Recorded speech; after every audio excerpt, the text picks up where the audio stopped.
Blog Talk Radio. Welcome to the Nonprofit Coach Podcast. Since 2010, the most listened to show in the nonprofit sector dedicated to helping your charity succeed. It's no secret that combining online and offline techniques is the key to fundraising success, and practical nonprofit management advice is what you need. The Nonprofit Coach Podcast with Ted Hart is the perfect landing point to learn from experts around the world who provide advice you can use. Ted Hart is, without a doubt, one of the foremost nonprofit thought leaders. Also a successful author, his books range from successful online fundraising to expert nonprofit management. Guests on the Nonprofit Podcast are leaders in their field who share their insider tips and trade secrets in a conversational style both the experienced and novice will benefit from. Ted and his guests help you and your organization move to greater levels of efficiency and fundraising success. Ted lectures around the world, but now he's here for you. After the show, you can find all of our podcasts at tedhart.com, on iTunes, and now just say, Alexa, play Nonprofit Coach on TuneIn. Now, welcome the host of the Nonprofit Coach Podcast, Ted Hart. And welcome here to this latest edition of the Nonprofit Coach. Thank you so much for joining us today. Obviously, we just have such a big show for you because we will have Sprinkel Grace. No, you don't have to check your calendar. No, this is not our holiday show. Kay is always here in December, and she will be back in December. But today, we actually have the opportunity to share with you an incredible honor, so richly deserved and earned, and that is that Sprinkel Grace has been named the 2020 Outstanding Fundraising Professional of the Year by the Association of Fundraising Professionals. So we will have Sprinkel Grace here with us. And, of course, we'll be asking her what are her secrets to success and how do you get yourself to be such a stellar member of the fundraising community as to be named the Outstanding Fundraising Professional of the Year. Those of you who are new to our show, we always start off with our page one news. And so we're going to head right on over there now.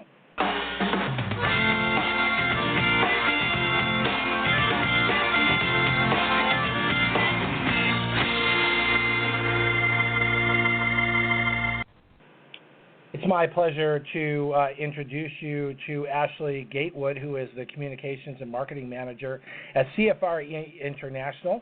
Ashley has been our guest here before, and today she's going to be sharing with us the CFRE Minutes. Ashley, welcome back here to the Nonprofit Coach Podcast. Bring us up to date. Great. Well, thank you so much for having me again. It's always a pleasure. Well, it's been a pretty wild week for fundraising and fundraisers, but we at CFRE are still seeing applications come in, which is great. Our next application deadline is April 15th, and I did want to remind people that if they felt perhaps in uncertain times, like maybe it wasn't the best thing to submit their application with so many unknowns, that from the time your application is approved, you have 1 year to sit for the exam. So there's a lot of flexibility with that. And it's also a great time right now while folks are stuck at home and have some extra time on their hands to earn the education points that they might be looking for their CFRE application. Webinars count, audio recordings from conferences count, virtual trainings, all that good online fundraising content in the seminars and trainings, they all count towards there. So if folks want to keep their career on track and keep plugging away, it's a great time to make that investment so it'll be poised for when things return to normal. Well, we certainly all hope that things will return to normal. We just don't know when. How are the numbers looking over at CFRE? Very good, actually. I will be announcing tomorrow everybody that became a CFRE in our most recent testing window, and I'm really pleased to say we had 209 new CFREs, which is tracking with how our test windows did last year. So a massive kudos to everybody that between January 15th and March 15th this year became a CFRE. That's terrific. Ashley Gatewood, Communications and Marketing Manager at CFRE International. Thank you for joining us. And as always here on the Nonprofit Coach Podcast, we encourage all of our listeners who can qualify to sit for the CFRE exam that you certainly should consider that, and you can find out more information at CFRE.org. Next up here on page 1 is Ada Kolar is here with us, and Ida, you are, do I have the Adia, I'm sorry. You are coming in from us for Candid, which is the combined entities of the Foundation Center and GuideStar. Welcome here to the Nonprofit Coach, and please bring us up to date on the work of Candid. Thanks so much, Ted. I'm really excited to be on your show. We have a lot of things that are going on right now at Candid. One of them is that we just last week created a coronavirus pop-up web page, and that's just because we noticed that our sector and the world at large is having so much difficulty right now because of the coronavirus pandemic. And so we created the web page. Anyone can go to it. It's www.candid.org/coronavirus. And the goal of it is to share the philanthropic response to this pandemic. The webpage automatically updates with the latest data, with news from all around the world. And so people should go there if they want to know where the money is going and how, and find out the latest information from organizations. And so it just really helps with collaboration and decision-making in times of crisis. So that's terrific, our and I'm looking at your page right now, and you've got $1.3 billion is the value of the grants from 178 funders. That sounds like quite a good response. Yeah, it is. And the data comes from both from data that we've been able to get online, but also data that our funders are sharing freely with us. So really devoted to transparency and helping to make the situation better. And so, like I said, we're continuing to update it, so continue to go back there for more information. And so, on a lighter note, our 2020 Seals of Transparency are almost here. So they're coming out at the end of the week, so watch, your emails and social media. And so it's just for organizations that they should update their profiles. The most important thing is to make sure that finances are from 2018 or 2019, and for people who want the Platinum Seal of Transparency to have financials for 2019.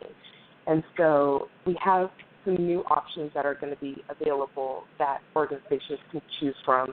One of them that I'm particularly excited about is the Sustainable Development Goals that the UN had created back in 2015. So organizations can add, they're called SDGs. They can add SDGs to their profile page on GuideStar. So that's really, really cool. We also that is very cool. As mm-hmm. many of our listeners know, I also serve as president and CEO of CAF America Donor Advised Funds, and we code every grant that we make to the SDGs. So it's really terrific to see that the charities that are on Candid, on GuideStar, can also now begin showing the SDGs that they support. That's really terrific. Exactly. Yeah, that's the goal, just continuing to make it better. And so, look forward to you updating the profile on our website and other people adding their SDGs as well. It'll be great to see. So another thing that we recently launched is our Philanthropy in East Africa website. And we did that. It's been a partnership of more than 4 years with the East Africa Philanthropy Network. And so it's an in-depth website, and it highlights the philanthropic work that's going on in Kenya, Uganda, and Tanzania, because there's been so much work that's been going on for decades, but not as much efficiency. People didn't know what everyone was doing, wasn't as much interaction. And so this website that we created with the East Africa Philanthropy Network really helps to make things more transparent and easier for people to see where things are going and where they can contribute more. So we're really excited about that one. It's been a long time that we've been working on that, but it's up and running now. So that's another one. And another thing that we've done is we created a nonprofit startup assessment tool. And the tool is for people who are considering creating a nonprofit or they're already in the early stages of starting a nonprofit. And so it has a range of questions on all different areas, and people fill it out, and then once the assessment is complete, the results are customized to help them have the best resources that they need to create their nonprofit. So those are some of the things that we've recently launched on our end, and with the 2020 Seals of Transparency, that's almost here. And then obviously just organization-wise, we're continuing to create our Candid brand and meld everything really well. So that's always a challenge to awesome. create a new brand. As our listeners know, the Nonprofit Coach podcast and Candid Foundation Center and GuideStar have a long-standing partnership. Idea Kolar, it's so great to have you with us. You're the Communications and Outreach Manager at Candid. These are very important updates, and again, we encourage all of our listeners to go to candid.org and to seek out and to qualify for the transparency seals of approval. Those are very important indicators to funders and to the sector in terms of the work that you do and the transparency of your efforts. So again, Idea, thank you so much for being here on the Nonprofit Coach. Thank you. All right, we are done with page 1, so that means it is time for page 2.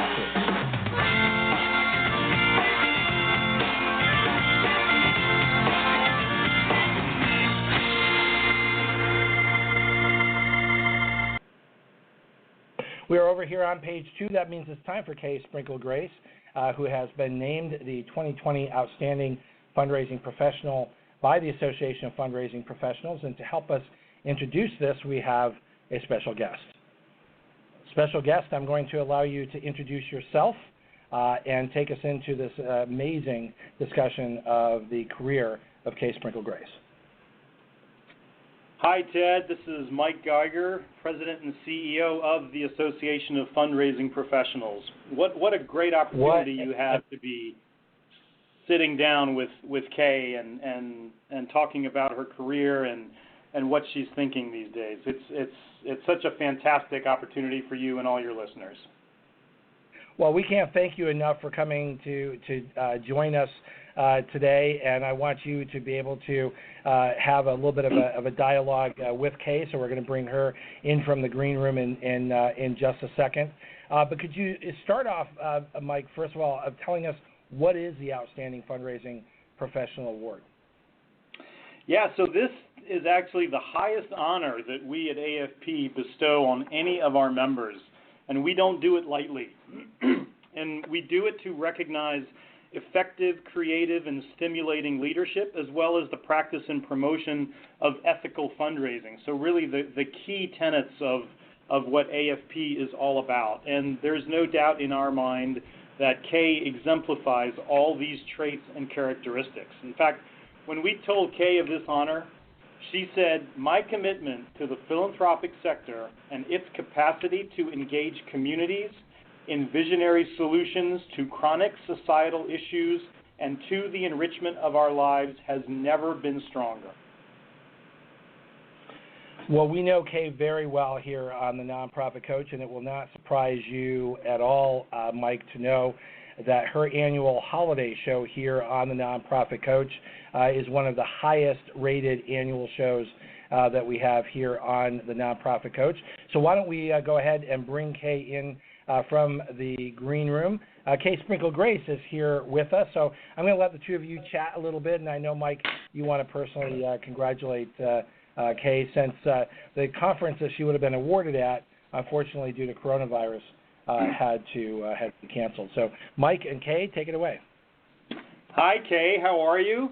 Oh, Mike, I cannot tell you how delighted I am to hear your voice this morning, and to say again thank you for honoring me in this way. I am so awestruck by this honor, and that you would take time today when I know you are trying to get the international conference virtually presented in a few weeks, and I'm extremely grateful.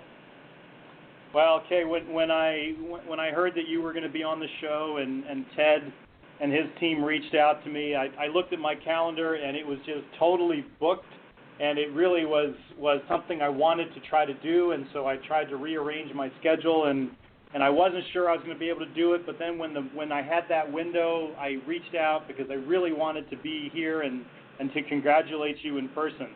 On a more personal level, I can just say to everybody that since I joined AFP 2.5 years ago, Kay has become someone that I seek out for guidance whenever possible. In fact, Kay and I recently spent an hour or more together in San Francisco where Kay, you graciously let me lean on you, on your experience and your wisdom in the context of AFP's ongoing commitment to leadership development. And I have referred to that conversation and my notes from that day so many times in, I think, what has only been like the last month since I met with you. But I am just grateful for your support, your friendship, your support of AFP, but even more importantly, your support of the sector of fundraising. You are a true leader and someone who is on the fundraising Mount Rushmore. Oh, well, thank you. I just want to say that I am quite inspired by the direction that AFP is going right now, looking at things that need to be looked at, and I think inspiring people to become more involved, but aspiring to reinvent itself in a time when philanthropy is changing as fast as everything else in our world.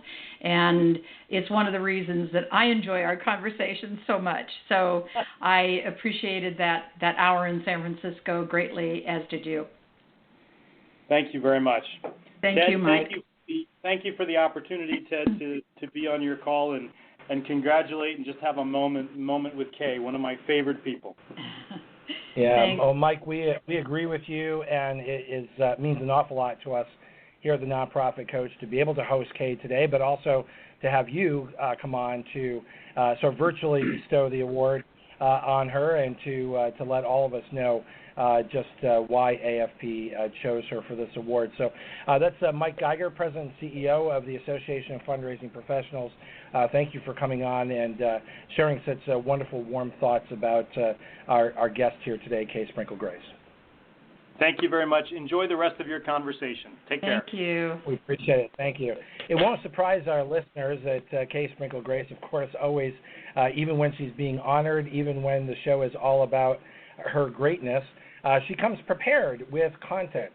And so today, Kay has prepared for us, and I'm very eager for her to share with us the 10 most important things that she has learned in her very auspicious career. And Kay, this is just, as I'm reading down through this, I can't wait for you to share this with us and sort of give us the story behind the story on each of these 10. But, just first of all, I mean, just what a great career that you have had, but also to look back on that career and to be able to pinpoint 10 of the most important things. This may be one of the most important reads for anyone who joins the fundraising profession. Well, thank you. I was actually quite excited when you suggested like a 10 things, and it really gave me pause. And since in love in the time of cholera, fundraising in the time of COVID-19, I had the time to really sit and think about it. So I actually was inspired this morning as I was looking at how would I summarize all of this if I needed to.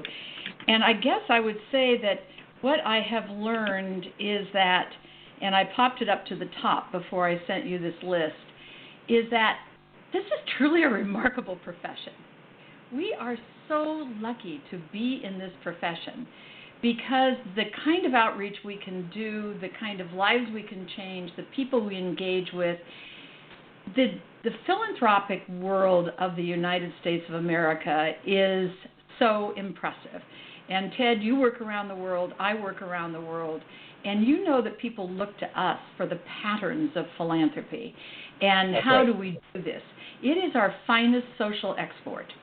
And of all the things that we do, this is the most unique that we do. And I feel so fortunate, and I came into it like many people of my era did, quite by accident. I mean, this was not a profession, you know. Well, that I found it interesting, Kay, that you say in what you prepared for me here is that the profession chose you. Yeah, it and did. that you're grateful. But what does it mean What that does the that mean? profession chose you? Well, yeah. It means that I came in as a volunteer because I love my university and I love my community, and I started volunteering, and particularly at Stanford. And I'm educated as a journalist, and my master's is in education. And so I was on a completely different career path. And then my career path took a severe detour due to I was an educational administrator, and they basically just zeroed out all of our jobs as the tax base in California a few years after Prop 13 diminished. And so I found myself without a job, and I met one day for lunch with my friends from Stanford, where I had already chaired nationally 5 programs. And they said, have you ever thought of going into this as a profession? And I said, what? Get paid for what I've been giving away? And they said, yeah, you'd really be good at it. And that was November, and by January I had my first job, and the rest is history. I got into it, the old proverb, the duck to water. It was something that I found thrilled me on several levels. First of all, from a skills standpoint, I had been a teacher. I continue to teach. I had been a writer. I continue to write. I had been a facilitator. I was trained in organization development by the school district when we were doing school closures. I knew how to facilitate. I got connected with the fundraising school with Hank Rosso. It allowed me to kind of burn in gradually to the teaching side of it. And Kay, can I jump in? Can I jump in and just ask you to share with our listeners about who Hank Rosso is? I mean, for Sure. those of us who have been around for a while, Hank Rosso is one of those people that you say needs no introduction. However, I do feel that sort of fundraising has progressed. Time has marched on to the point where Hank Rosso and achieving excellence in fundraising are things that perhaps for a more recent population within the fundraising profession maybe does need an explanation? Yeah, and we do a biennial Hank Rosso Forum in San Francisco, and there's very few people in our audience who knew of Hank Rosso. So we take the time to explain who he was. Succinctly, he was the first disruptor of philanthropy. He became involved in philanthropy as a gifts officer at Syracuse University after World War II. He was a veteran, and then he went to work for a consulting company. And while he was consulting with organizations, he got this amazing idea. He said, why don't we teach organizations how to do their own fundraising? Why don't we work with boards and staff? And his boss suggested that perhaps that would be a good way to put the consulting company out of business. So Hank thought, well, okay. And so he went home and told his wife that he was going to start the fundraising school, which I'm not sure she thought was a good idea at the time, since they had 4 young children. But it all worked. And the fundraising school became quite a force in terms of education of professionals. They have literally trained just hundreds of thousands of people by now in terms of training people who then trained other people. And he sadly succumbed to Alzheimer's, but not before. He had basically transferred the fundraising school to what became the Lilly Family School of Philanthropy at Indiana University, and it's now a fully functioning service arm of the Lilly School of Philanthropy. But that was all started by Hank Rosso. And of course, the Lilly School itself has become really a benchmark of excellence in the fundraising profession. That's exactly right. That was sort of a match made in heaven. So I interrupted you on No, Hank it's okay. Rosso, Well, that's my story. continue. It did choose me, And it was just an incredible experience. And I told somebody the other day, I said, and I've become a full-service farmer. And they looked at me, and I said, I plant seeds through my lectures, my workshops, my retreats, all of that. I till the soil, so that's my capital campaigns that I'm working, in fact, on 3 right now. And I harvest that planting, and that's what I do still in my volunteer work. I'm on 2 boards, and I love every bit of it. I love giving back. And I also feel that one of the things that AFP does encourage also is our giving back. And in terms of the CFRE, it's a requirement. It's one of the things that we fill out on the form.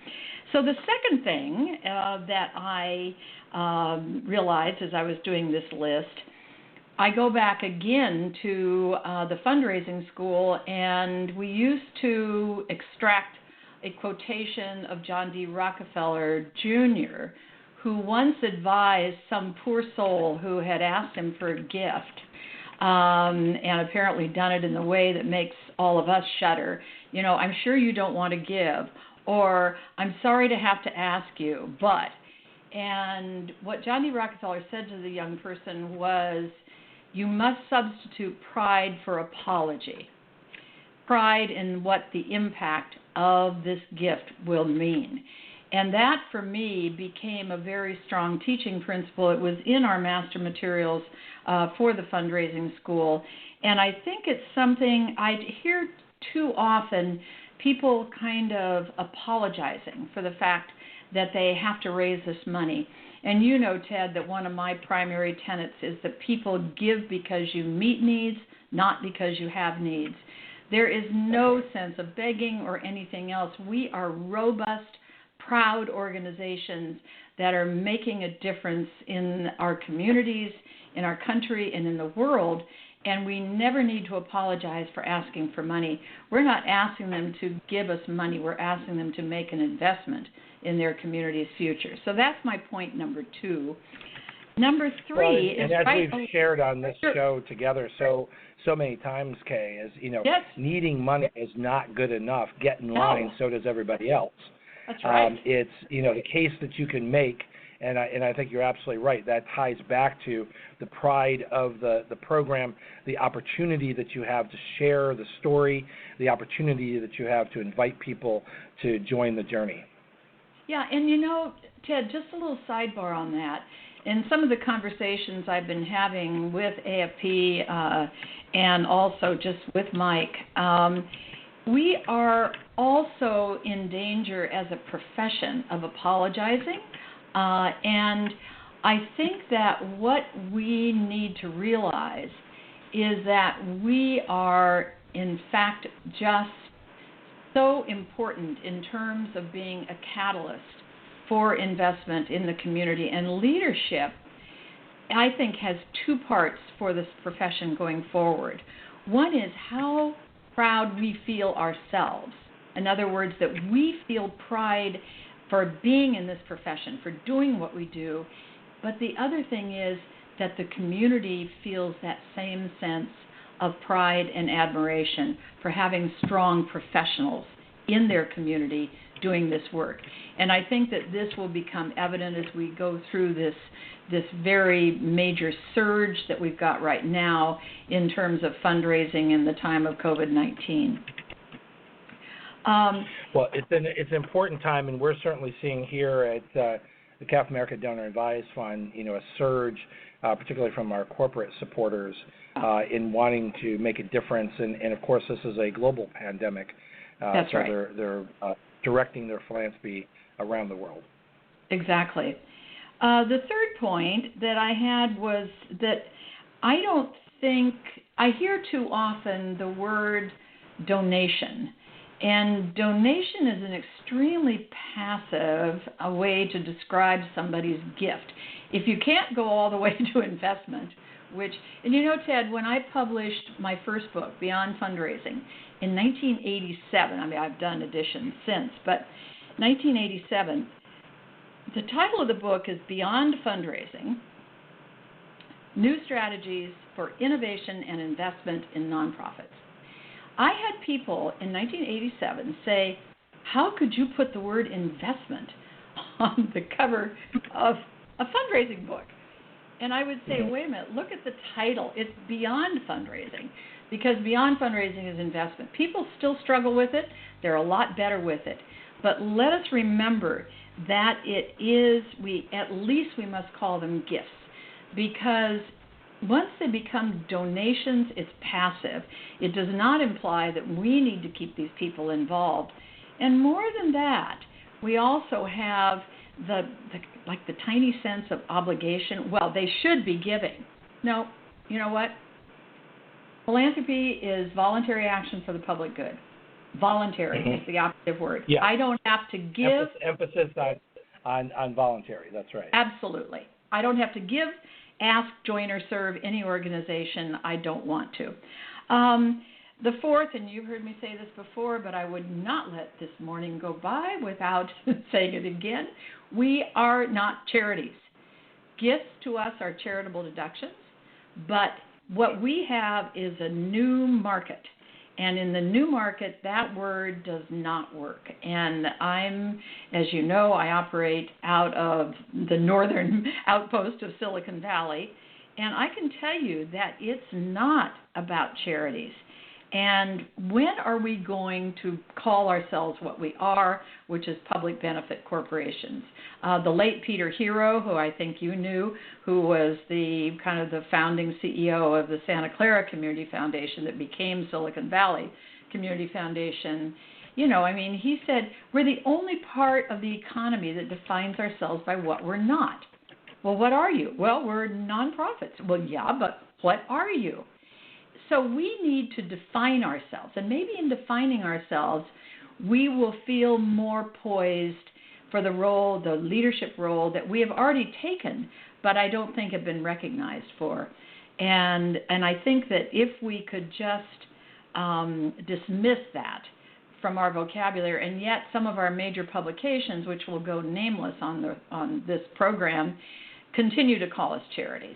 And it just simply knocks me out.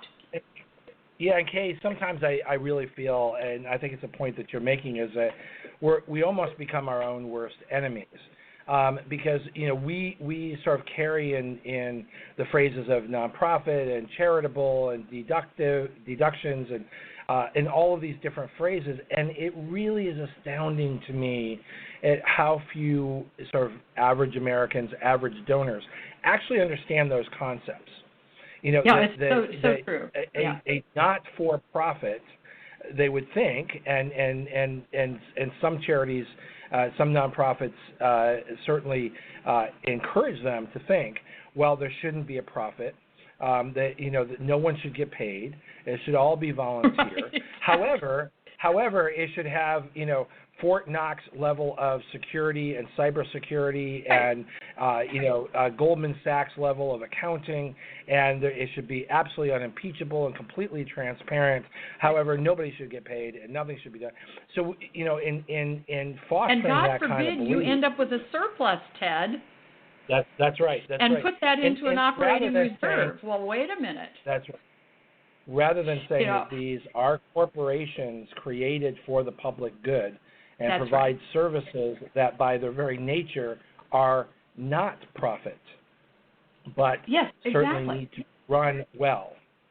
Yeah, and I think that we do ourselves no favor by not being more intentional and transparent about the fact. I mean, I always say to people, "Oh, okay.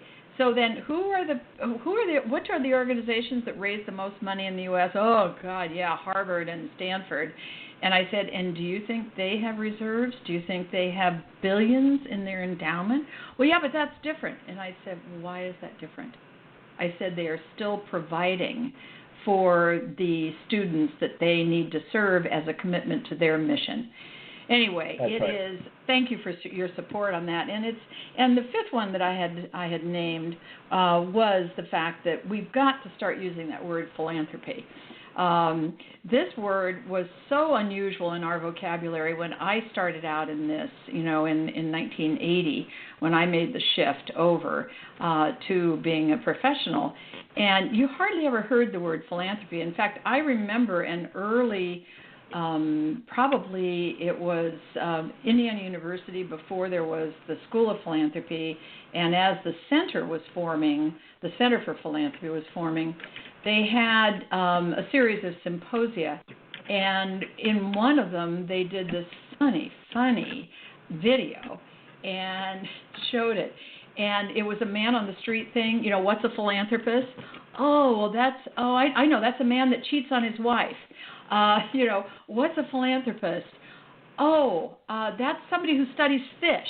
It was hysterically funny. And at the same time, the New Yorker or somebody ran this cartoon that just showed this ditzy woman, and I'm glad we get away from ditzy women in cartoons these days, saying to somebody, oh, you're a philanthropist. My husband collects stamps too. And it showed that at that time, it was an awkward word for us. It was awkward. But now I am so delighted to see that as we've had these philanthropists, falling behind Buffett and Gates and Soros and Turner and all of these giants, and now bringing up the rear, we have those that are profiled in Michael Moody's wonderful book. You should have him on your program. Michael Moody wrote this book. Yeah, with Generation Impact. Oh my gosh. This is the same thing. What is it? They had the courage to say what inspires our giving is our personal values. 70% of our decisions are based on those personal values. We are philanthropists. And remember that the meaning of philanthropy is love of humankind. And here's something else that how much I believe is that I don't think we should ever be called fundraisers. I think that we are fundraising professionals, and I am so honored by this award that I'm getting and so pleased that it's called the Fundraising Professionals. But you and I know that what we really are dream brokers. We are That's really right. And we've talked about that. We've on talked this show about that so many a lot. times. And I think that is a turning point in the career of a professional is when you not only can hear those words, but you can live those words. That's right. Exactly. And we listen for the dreams in the community. We match them with the dreams of our organization, and that's what we do. And we are catalysts. We operate on the exchange principle. We help people get something in return for something that we value. They get something they value. And it is an exchange process. That's what this is all about. The seventh one, it's the secret sauce. I'm going to jump in right there. Here we go. We're going to take a quick break, and when we come back, just as a teaser, when we come back, Kay Sprinkel Grace is going to share with us number 7 and through to 10 on the 10 most important things that Kay Sprinkel Grace has learned in her career, and we'll be right back.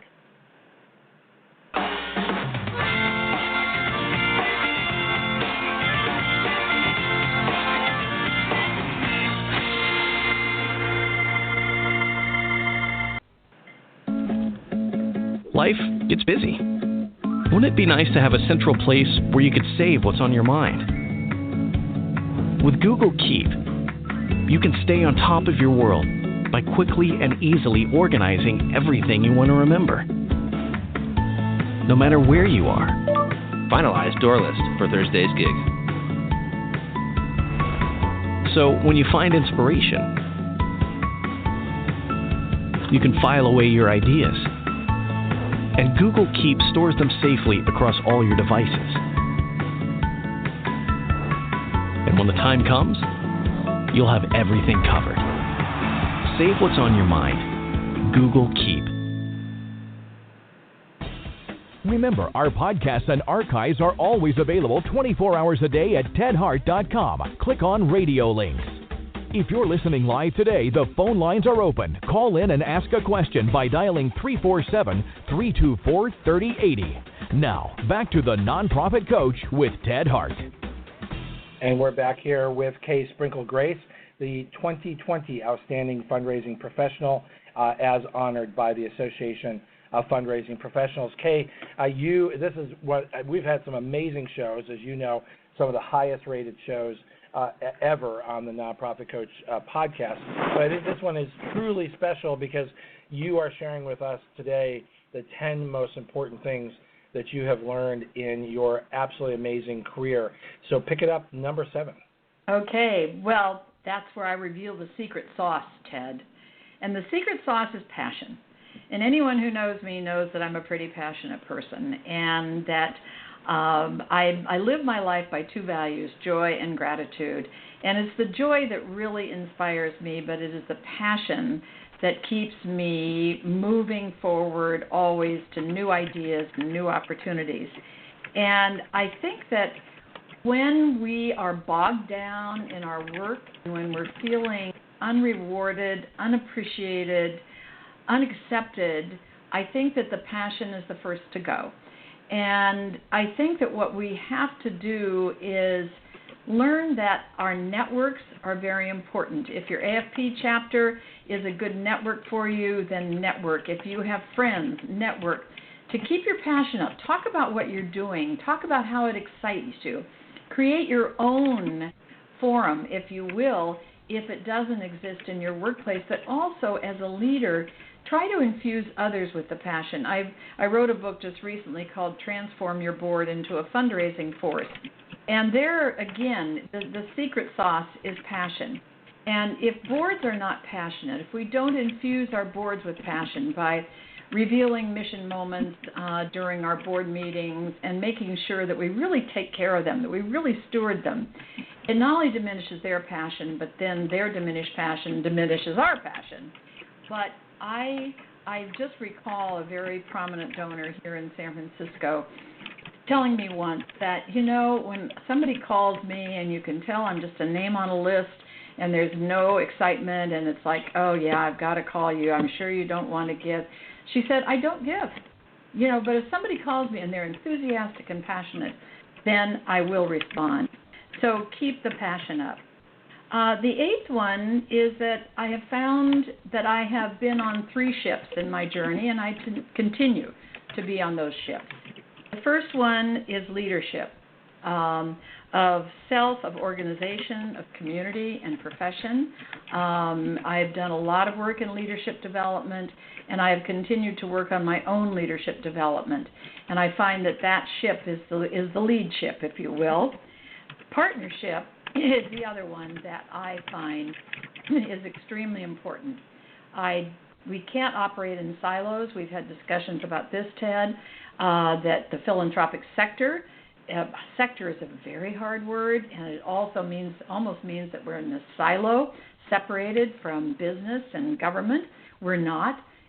Should be a permeable boundary. And in fact, my idea about silos is turn them on their sides and make them into pipelines so that we are all working together, the flow of information, the flow of resources, and that we tackle these things together.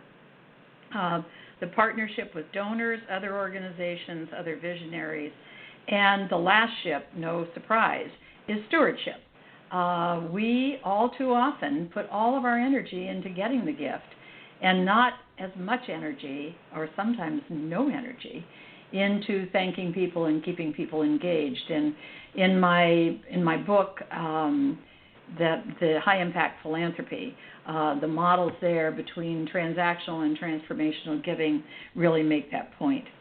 The 9th one, and this is a personal one, when people ask me what is the attribute that you look for most when you are helping a client hire a new development officer, and my response is that person is flexible. And we cannot be rigid, dogmatic, or unable to listen. We have 2 ears and 1 mouth. And if we use them in that ratio, we stay flexible because we get input that may disrupt a preconceived idea that we have, but it may be a better idea. And we need to be flexible. When I see people struggling in their work, it's often because they are inflexible. They have come in with my way or the highway, or this is what we did at my other organization and we're going to do it here. And you know what? It doesn't work. And just stay flexible, listen, respond, and just remember that every minute of every day has the potential for embracing a new idea that can make all the difference in the world. Kay, can you help us? I love this notion of stay flexible, but it reminds me of other concepts that we've talked about here on the Nonprofit Coach. And I was wondering if you could sort of help us divine through this statement that, you know, a professional is going to study and understand what has made others successful, but they're not going to use someone else's playbook. What does that mean, and how do you divine that? Can I just pick up and do what others do because they were successful? Well, I suppose you could. And I think unless it is intellectual property, and we've had that issue with people, helping themselves. But I think for the most part, I think that's one of the roles we have. I mean, how many people have you influenced in your life just by working with them and them looking at you and seeing how you do things? How many people have I influenced?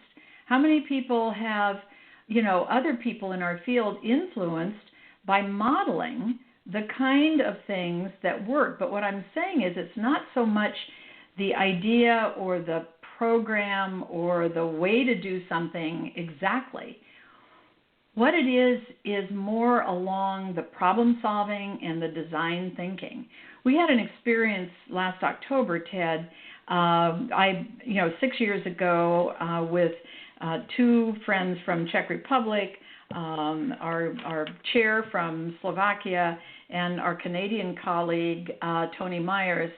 We started Leaders of Tomorrow, which is an incredible program funded by the Charles Stewart Mott Foundation for 6 years, and in which we have engaged leaders from civil society in post-Soviet and other Central and Eastern European countries.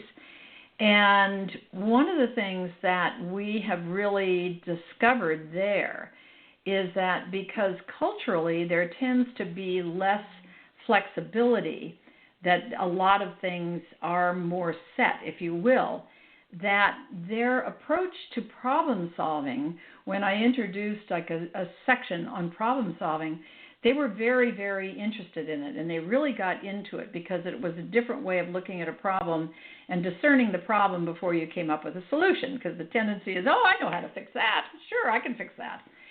But this last year, because of a suggestion by the Mott Foundation, I did a mini design thinking. And design thinking, of course, is when you really drill down to what is the issue that needs to be solved and how can we solve it collectively.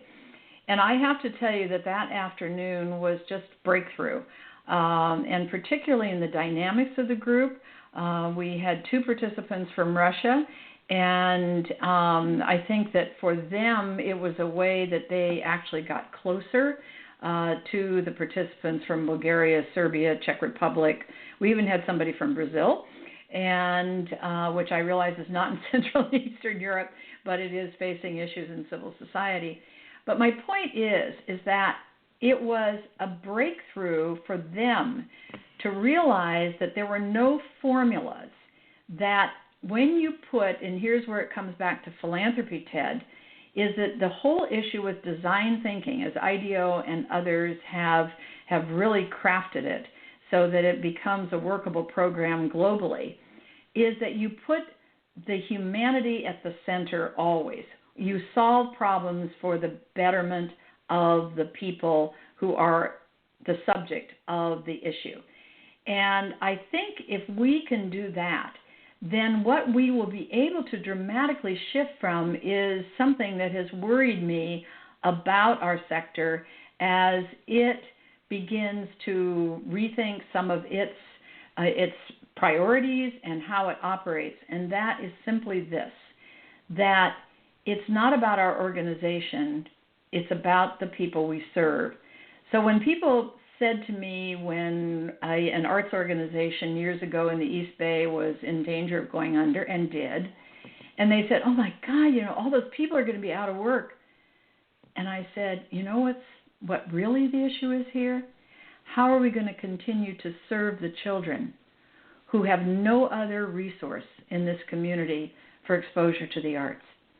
That became then the avenue to creating partnerships with other organizations, because when you focus on that mission, that human or societal need that you're meeting, rather than who's delivering the mission, then that's when you really begin to work into philanthropy, the love of humankind, and what can we do to make this planet better for everybody.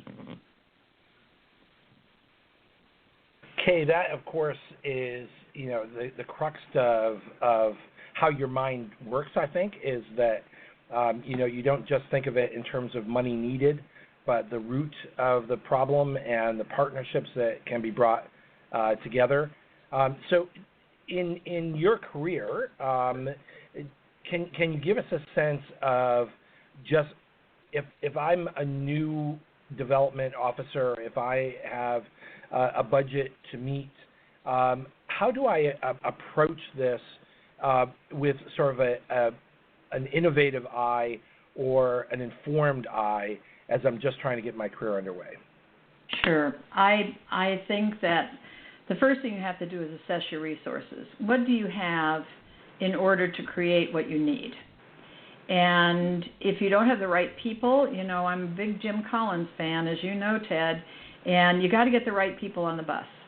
And so if you're entry level, you're not going to be able to do that, but if you've come in at the development director job, it's not to say that you're going to, topple heads the minute you get in there, but assessing your resources is really important.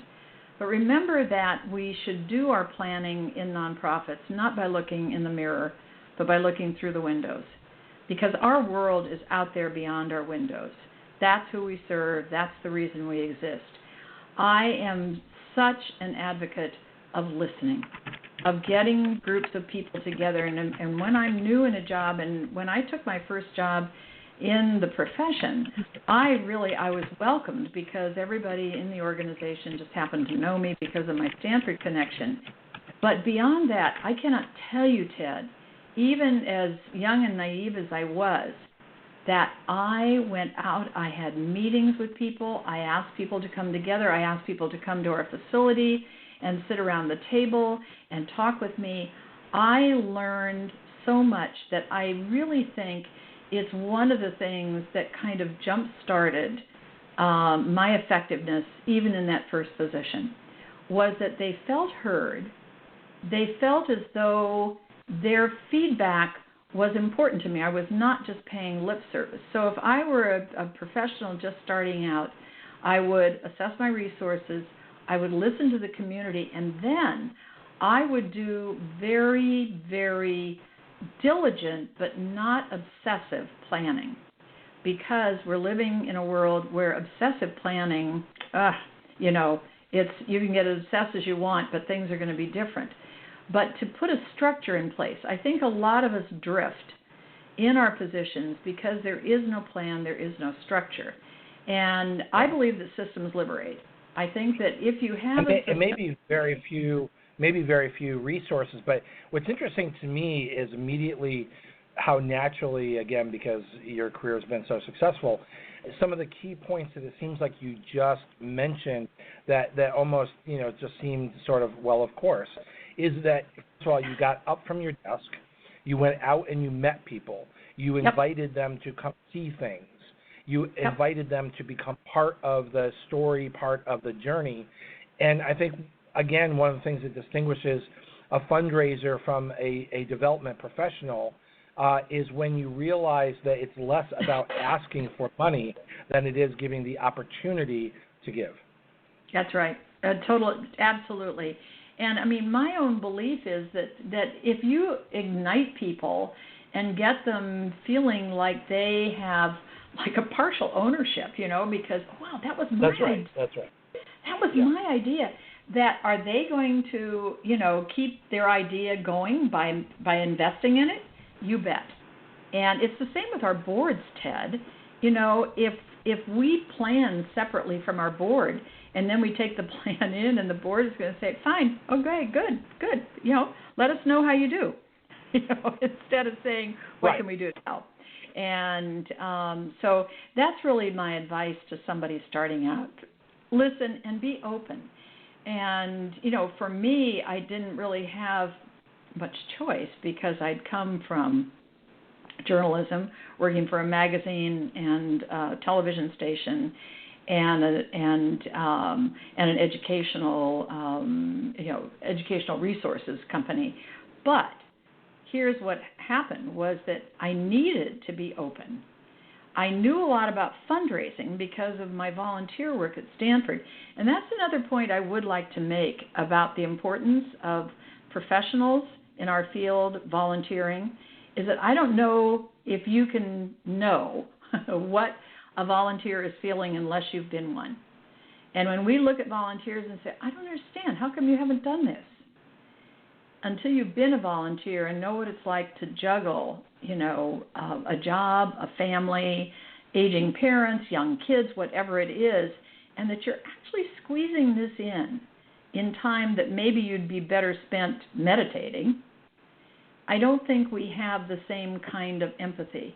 And I think one of the reasons that I have had such success in training volunteers over the years is that I've been there, and I still am there.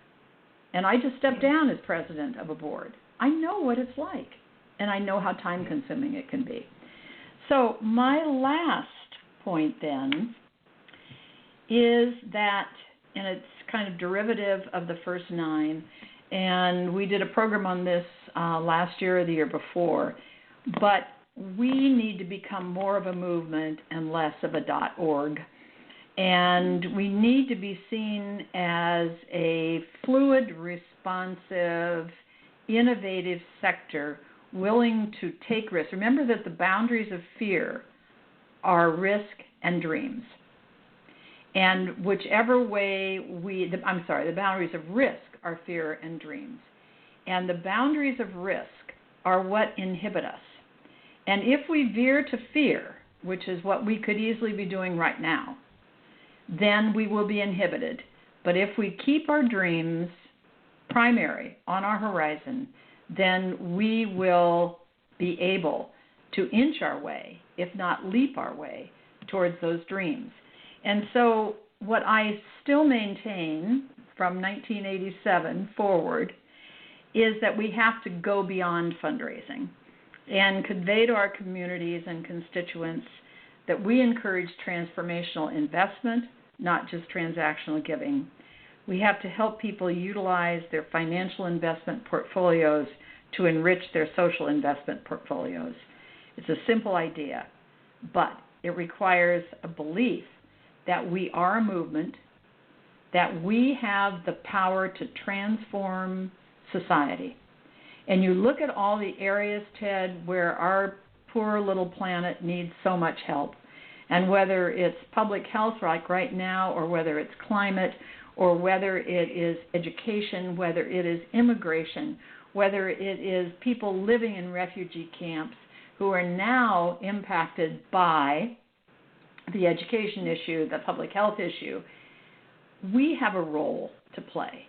And it's a role that should be a movement, because we should be partnering with governments, with local governments, with corporations.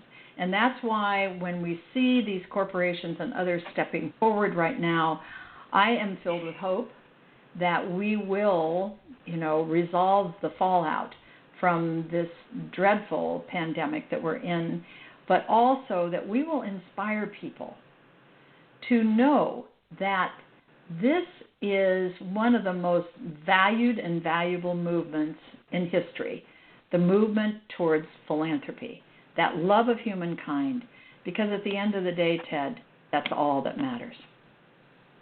And that is all that matters. And Kay Sprinkel Grace, the 2020 Outstanding Fundraising Professional of the Year, has been our guest here on the Nonprofit Coach. Kay, thank you for breaking out of your holiday show that everybody looks so forward to and giving us an opportunity to celebrate you and celebrate your career and the wonderful advice that you always give us, but also the terrific work and effort that you've put into being the Outstanding Fundraising Professional of the Year.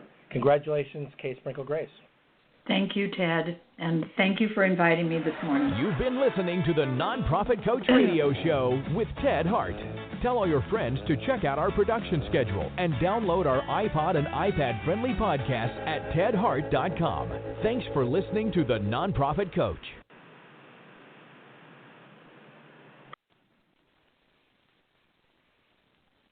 Hola mi gente, Rosalind Sanchez here from He Said, Ella Dijo. And although I like drama in my telenovelas, when it comes to real life, I prefer a drama-free casa. Thanks to Fabuloso. Its remarkable lavender scent lingers like a longing glance. And with 2 times more active ingredients to take the drama out of any mess, you'll be shouting, gracias.